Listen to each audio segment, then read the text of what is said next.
Золотой человек – условное название археологической находки, сделанной в 1969 году в 50 километров от Алма-Аты в результате раскопок кургана Исык, что на берегу одноименной реки.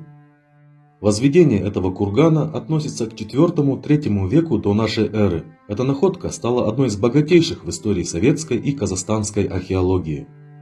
В захоронении, которые отнесли к эпохе саков, были найдены, помимо разнообразного инвентаря и оружия, около 4000 золотых предметов, большая часть которых представляла собой мелкие пластинки, нашитые на кожаную одежду захороненного человека. Именно благодаря этой отделке его костюма найденный молодой человек возрастом 16 лет получил официальное наименование «Золотой человек Исыка». Считается, что это был сын вождя, который был захоронен рядом со своим отцом. Сегодня он один из символов Казахстана. Исыкский золотой человек стал первой находкой золотых людей сакского и сарматского периодов, но далеко не последней. Вторым по счету золотым человеком стал сарматский правитель из кургана Арал-Тобе. Этот курган был раскопан археологами в 1999 году на территории Атырауской области Казахстана. Под курганом было обнаружено захоронение мужчины и женщины, предположительно вождя и его жены. Как и в случае с золотым человеком Исыка, в захоронении было обнаружено довольно большое количество артефактов: оружие, меч, кинжал, колчан, наконечники стрел, железный позолоченный жезл и почти 400 золотых элементов, которые нашивались на одежду. Это были бляшки круглой, рамчатой, ромбовидной и змеевидной форм. Помимо останков людей были обнаружены кости животных, 2 лошадей и собаки, а также беркута. Можно только предположить, что еще могли бы найти археологи в этом кургане, если бы он не был разграблен, причем его грабили несколько раз в разные эпохи. Особенностью второго золотого человека напрямую связана с его железной саблей, обнаруженной в захоронении. До этого в ранних курганах сарматов такое оружие не встречалось. Обычно археологи обнаруживали мечи или кинжалы, поэтому ученые говорят о появлении сабли как оружия уже в конце первого тысячелетия до нашей эры. Ранее считалось, что сабля появилась примерно в IV-V веках нашей эры, и одними из первых, кто принял ее на вооружение, был Жужанский, Аварский и Тюркские каганаты. Следующий золотой человек был обнаружен в кургане Байге-Тобе, относимый к Шелектинскому комплексу курганов. Этот золотой человек был найден в 2003 году в Зайсанском районе Восточно-Казахстанской области, в так называемой Шелектинской долине. Эта находка в настоящее время считается самым старым золотым человеком из найденных на территории Казахстана. Специалисты датировали находку 8 веком до нашей эры. Эту долину с многочисленными курганами местные жители и археологи назвали «Долина царей». Она окружена горами Тарбагатай. Всего в указанном районе сосредоточено более 200 царских курганов. Тянутся они цепочкой. Большинство из курганов разграблены. Самый крупный из них был диаметром свыше 100 метров, а в высоту достигал 10 метров. Вскрыв самый большой из них, археологи обнаружили деревянную гробницу в форме усеченного конуса и захоронение, не уступающее по богатству Исыкскому кургану. Помимо разнообразных артефактов, а их обнаружено около 250 предметов, включая браслеты, ожерелья, бусы, подвески, стрелы и прочее, было найдено более 4000 золотых изделий, большая часть из которых также была нашита на одежду человека, захороненного в этом кургане. Во время раскопок берельских курганов, которые находятся в Катон-Карагайском районе Восточно-Казахстанской области Казахстана, археологи обнаружили богатые захоронения: мужчины возрастом 35-45 лет и женщины пожилого возраста, а также 13 лошадей. Курган известен тем, что там найдены украшения, ставшие впоследствии основой для реконструкции еще одного золотого человека. Одежда погребенного была полностью расшита золотом, но не так, как во всех остальных богатых сакских курганах. Исследования показали, что царь носил эту одежду постоянно.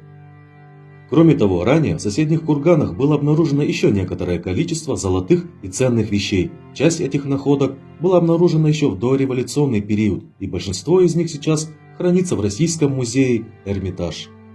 Любопытной находкой Берельского кургана является захоронение женщины из царской династии. Рядом с ней покоились 7 жертвенных коней в сбруях. Эта женщина, предположительно правительница, жившая в IV веке до нашей эры, была облачена в наряд, тоже украшенный золотом. Следующий по счету золотой человек был обнаружен в 2010 году в Каркаралинском районе, что в 300 километров от Караганды. Археологи вскрыли курган, относимый к комплексу Талды. В нем были захоронены сакские вожди. Курган относился к VI веку до нашей эры.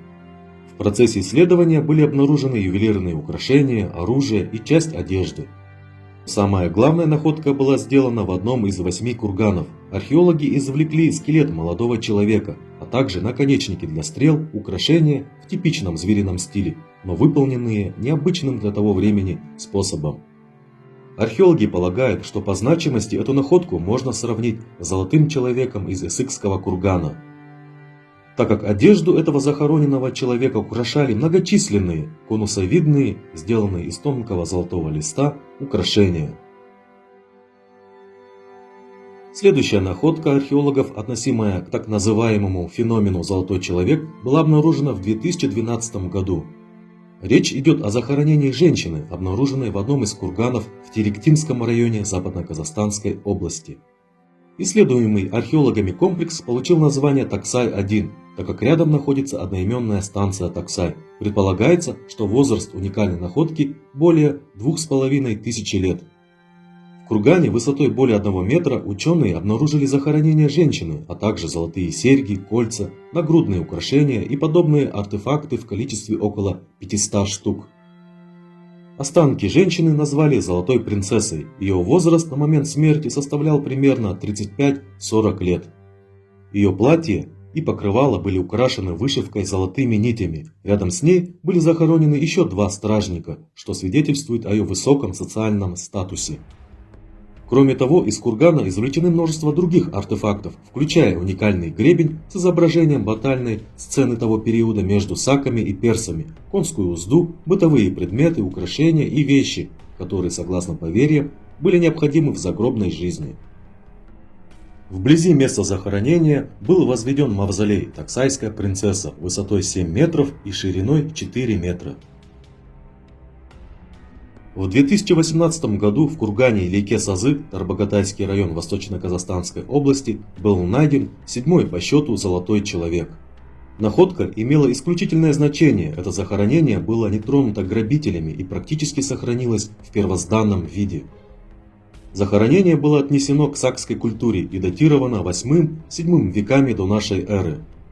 Как показали раскопки и последующие исследования, в кургане был захоронен юноша 17-18 лет, ростом около 165-170 см.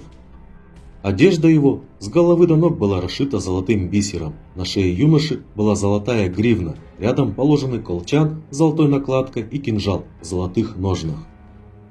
Обращает на себя внимание сохранность золотых изделий. Как сказали археологи, с них было достаточно просто смахнуть пыль, чтобы они вновь засияли. Сегодня золотой человек из кургана Илейке-Сазы полностью реставрирован и выставляется в одном из музеев Астаны. В 2018 году было заявлено, что в Актюбинской области Казахстана был найден 8-й по счету золотой человек. Это открытие было совершено археологами из института имени Маргулана возле аула Таскопа. В одном из курганов на глубине более 5 метров были найдены останки мужчины в богатом одеянии. Золотом покрыт был его пояс, шлем, а также различные изделия. Найденное захоронение относится к V веку до нашей эры. По всей видимости, этот человек был правителем одного из сарматских племен. После извлечения останков они были направлены для исследования. Также был восстановлен его костюм. В декабре 2021 года полностью восстановленный золотой человек был представлен публике в Астане. Смотрите по ссылке вверху наш материал, посвященный этой презентации.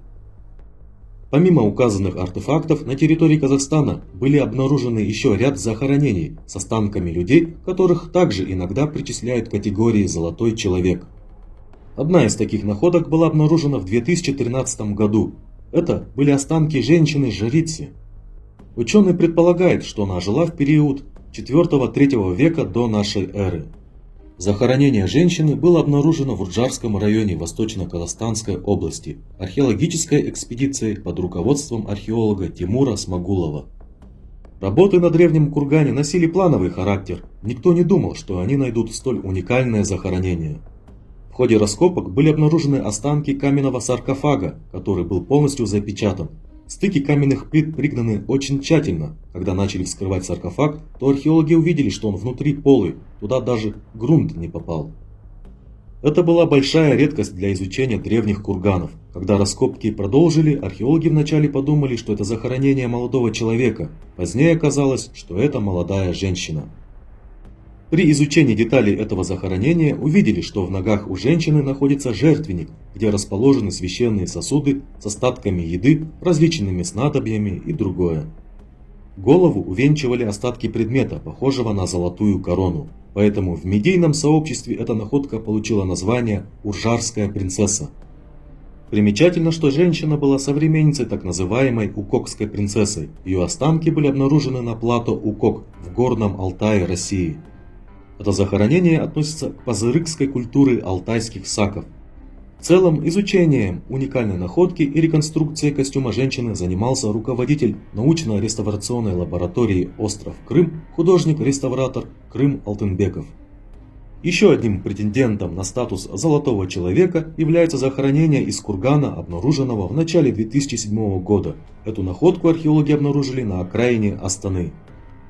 В тот период при строительстве городской магистрали был выявлен царский курган. Уникальное захоронение, датируемое эпохи бронзы, было обнаружено дорожными рабочими. Это произошло, когда они изучали территорию, где должна была в будущем пролечь одна из трасс, окольцовывающих левобережье города. Тогда сенсационную находку законсервировали, и археологи успели провести раскопки только северной части кургана. Как оказалось, курган в древности был ограблен. Очень легко просматривались нора, оставленная древними расхитителями, ведущая в основные покои. В кургане обнаружены золотые вещи и другие артефакты. Реставраторы вели работы по восстановлению облика умершего человека и его костюма. Несмотря на вышеперечисленную нумерацию и последовательность обнаруженных находок, нередко в СМИ возникает путаница, какие из останков людей сакской эпохи следует считать тем или иным по счету золотым человеком. Некоторые даже путают друг с другом берельские и шелектинские курганы. Но несмотря на это разночтение, количество находок такого уровня будут и дальше обнаруживаться в Казахстане. Ведь на сегодня еще множество курганов ждут своего открытия. Однако не только на территории Казахстана имеются подобные артефакты, но и на территории России и других сопредельных территориях.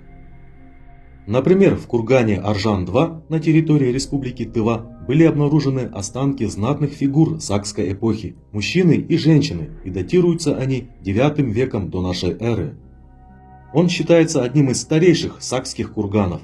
Так вот, костюмы мужчины и женщины из этого захоронения также вышиты золотыми предметами, что дает право называть их тувинскими золотыми людьми. А сколько в древности и в новое время было разграблено таких курганов, это не поддается подсчету.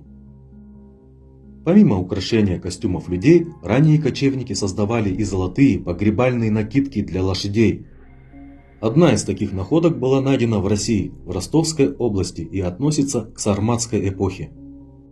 Можно представить, как могли бы величественно выглядеть фигуры в золотых одеяниях, восседавших на золотых лошадях. Как было отмечено выше и в названии ролика, в Казахстане уже обнаружено 8 золотых людей. В данном случае уместно говорить о таком феномене, как «золотая сакская армия». И это может стать одной из визитных карточек Казахстана и тюркских государств. Ведь у Китая есть терракотовая армия, а у тюрков будет своя золотая армия.